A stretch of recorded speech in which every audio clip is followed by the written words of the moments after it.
यूं एक दिन हजरत यूसुफ अलैहिस्सलाम अपने वालिद के पास हाजिर हुए और कहा, अब्बा जान, मैंने कल रात एक ख्वाब देखा है। तब हजरत याकूब अलैहिस्सलाम ने फरमाया, ऐ मेरे प्यारे बेटे, तुमने क्या ख्वाब देखा? हजरत यूसुफ अलैहिस्सलाम ने अर्ज किया, अब्बा जान, मैंने ख्वाब में देखा कि 11 सितारे, चांद और सूरज मुझे सजदा कर रहे हैं। ये सुनकर हजरत याकूब अलैहिस्सलाम ने फरमाया, ऐ मेरे प्यारे बेटे, ये ख्वाब किसी को मत बताना, खास तौर पर अपने 10 भाइयों से, वरना तुम्हें नुकसान पहुंच सकता है। लेकिन उन्हीं 10 भाइयों में से एक ने यह बात सुन ली और फौरन जाकर बाकी भाइयों को खबर दी। मेरे प्यारे भाइयों, क्या तुम जानते हो कि अब्बा जान सिर्फ यूसुफ से मोहब्बत करते हैं? अभी मुझे इसका सबूत मिला है। यूसुफ ने एक ख्वाब देखा और अब्बा जान ने हमें इसके बारे में जानने से मना किया है।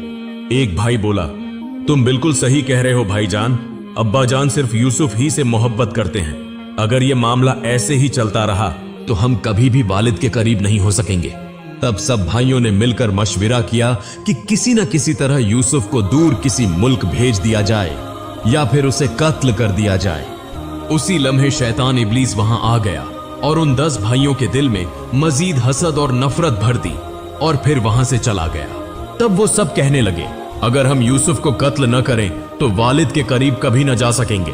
अगले दिन 10 भाई हजरत याकूब अलैहिस्सलाम के पास आए और कहा, अब्बा जान,